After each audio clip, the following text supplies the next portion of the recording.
First, thank you for coming out and viewing one of our first sessions with Creative Solutions. I'm Kenneth Vaughn. And I'm Travis Chapman. Today we're going to be touching base with you and talking to you very briefly about keeping it 100 or keeping it 100. Today we just want to go through and give you some brief information regarding how to go through and develop meaningful relationships with students. Travis, touch base with me for a second, because I do see sometimes it is kind of difficult for some teachers and for some educators to go through and have really genuine relationships with students, especially as we deal with older students. Right. Talk to me about some of the ways you go through, you try to develop and cultivate those relationships. Okay, so in talking about those relationships with students, number one, we have to meet students where they are.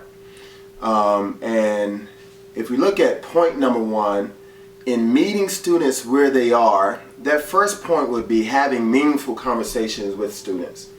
Because that old adage goes, students or people don't care how much you know until they know how much you care.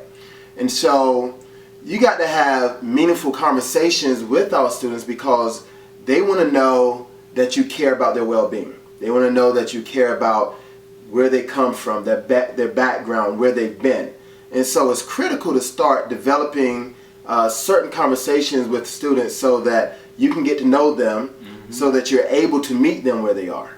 And I think it's definitely interesting because this is one of my first years in high school, and it's just so interesting because I have an elementary background and how touchy-feely the kids are, and I love you and how you doing. And as I start developing, having those meaningful conversations with some of our boys, and that's 6'3", 300 pounds, 250 linebacker speed, and these are some of the same students that come up and give you a dap and say, how you doing? Hey, Mr. Vaughn, I haven't seen you for a couple days. And then they talk to you about what's going on with the weekend or some of the new music that they listen to. And it's just so it's so amazing how you can go through in a short period of time just by having some meaningful conversations about telling a student that you mean more than a score to me, and that I see you differently, that I see you the same way I see my child. You know, it just goes a long way, because it's not really our position that gives us authority. It's that most of the time the kids see us as like an uncle or a father figure, and because we go through and we have those type of conversations, you know, just some of the silly conversations we have with them, that means when we see them in the hallway and they're not on point, we can have that conversation. Hey, Doc, or young lady, this is what I expect you to be. Get in class, go there on time. Did you handle the situation correctly? Right. And also, when we talk about meaningful conversations, we need to also look at not necessarily what's meaningful to us as educators.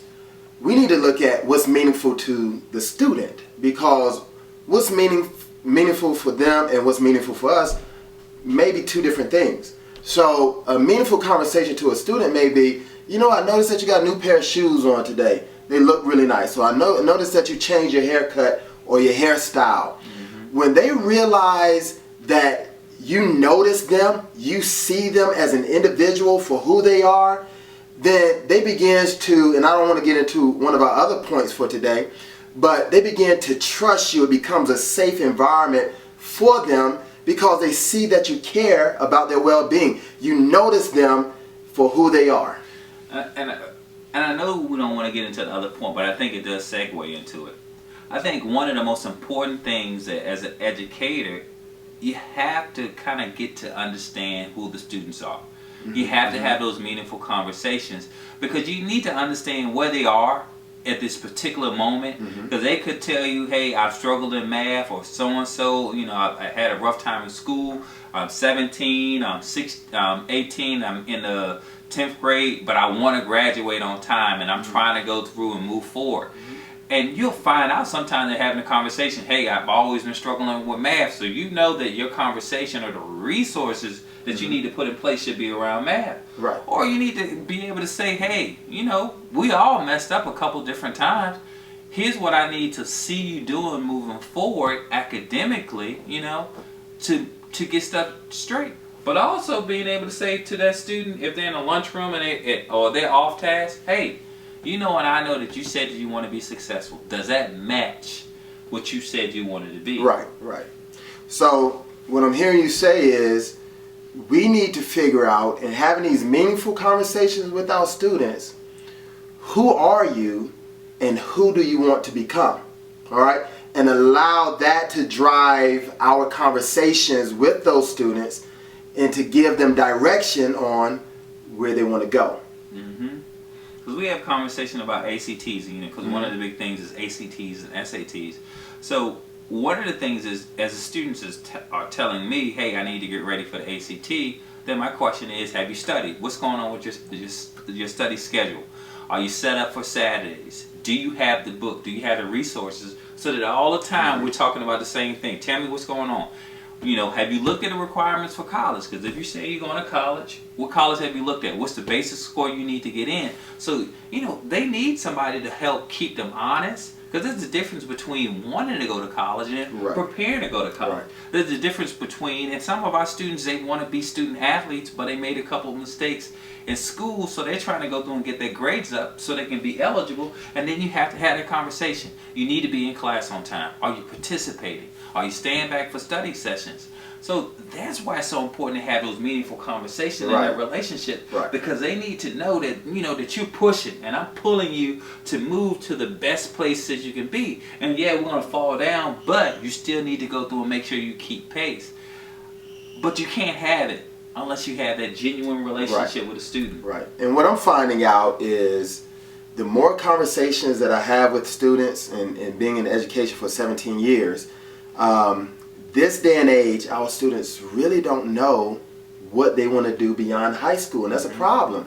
So having these conversations with juniors and seniors, and they're confused about what their next step in life is, and graduation is knocking on the door for them, but yet and still they don't have a perspective on what's the next level for them. Do they want to go to college? Do they want to go to the military? Do they want to go into a career right out of high school? And so when you start to unpack these conversations with the students, it opens up a range of things for you and that student to begin to say, you know what, these are your options. This is what you can do. And a lot of times they don't understand their options. They're juniors and seniors and haven't considered taking the ACT or SAT. Haven't considered contacting, the military to see what branch fits them. Or, they haven't diagnosed themselves to say, you know what, this is a proper career path for me after high school. So there are options. So these meaningful conversations that help us to drive, a little bit deeper into what they want to become is very essential and critical at this stage. Or maybe, just maybe, some of our students, and this is just a reality across the U.S., some of our students, some of their parents didn't go to college. Absolutely. So for some students, their reality is we're already stretching their paradigm because they're saying, when I graduate, I want to work. And I have to get to I have to have these meaningful conversations, and that's why we talk about bow tie Tuesdays, and that's why we talk about Dress for Success, because we talk about having conversations where we're telling students, I don't want you to just work for somebody. I want you to think about being an owner. Absolutely. I want you to think about being a CEO, because what happens is a whole lot of times, especially when you deal with, if we're in a Title I school, there are going to be pockets of poverty, and sometimes when you deal with poverty, it's not that no one has the capacity to do it, but they need to have some type of experience or some type of exposure to people who said that, hey, I've been where you are, right?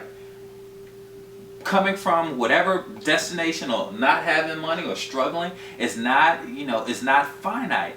It's just one section that you're dealing with. So this is how we go through and move forward. But until you get to know that student as they are, and then have meaningful conversations, not about them, but also about your struggles too. Because if you don't tell them that I've struggled some particular time, that I've gone through those challenges, then what happens is we create this illusion that everybody came out their mother's womb perfect, and that they're the only ones who've ever had any struggle, and that in their isolation, it's true that you are limited to this particular place. And I always tell my students, I come from poverty. We came from not having running water, not having electricity sometimes. But my mom said very clearly, I have expectations for you, son, and you're gonna be successful. So yeah, we had a limited amount of food, but you better go to school and act a certain way.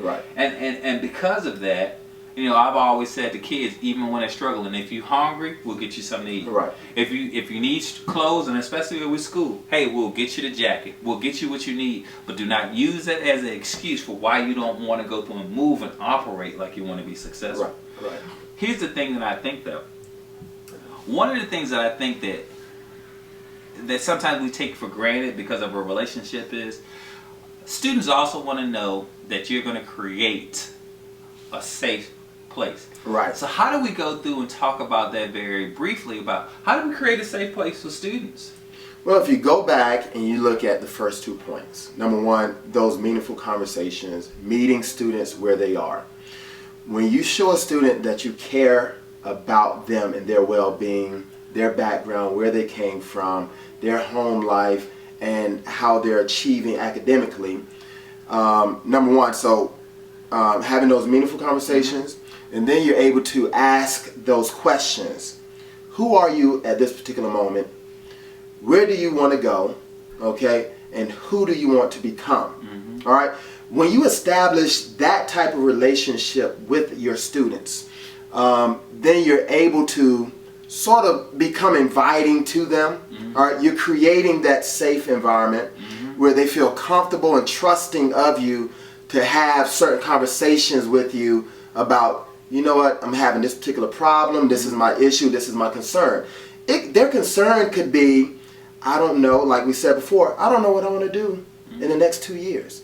I don't know what I want to do next year. I don't know what courses I need to take. Like we were saying, I think one of the things I especially see with some of our young black males is slowly but surely, as I develop these relationships and we have these conversations, I see them taking off that mask.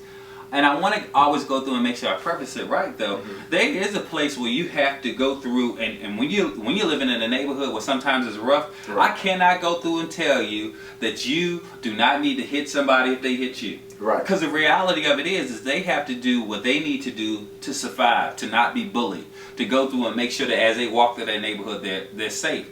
But it's on me to go through and create an environment when I'm in school where it says that, look, I have you, or I got you while you're here.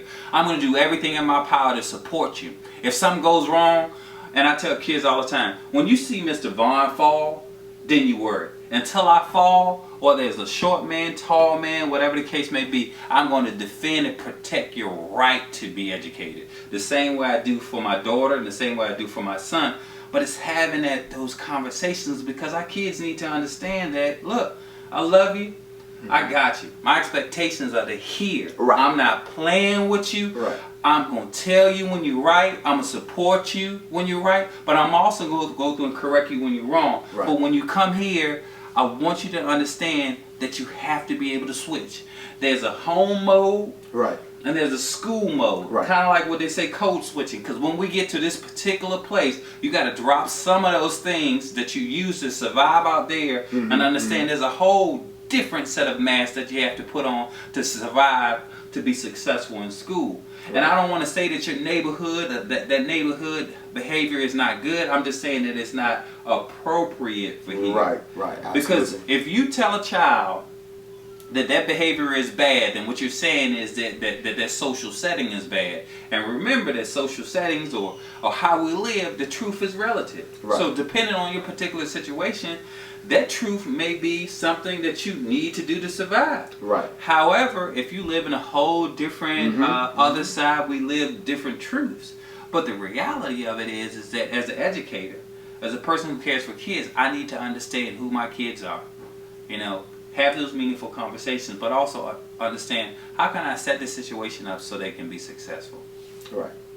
So, with that being said, we'll conclude part 1 of our segment on relationships, keeping it 100. I'm Travis Chapman. I'm Kenny Vaughn. Side note, don't forget we're going to be coming out with another section called Can I Call You Daddy? I look forward to feedback. Thank you. Thank you. We'll see you next time.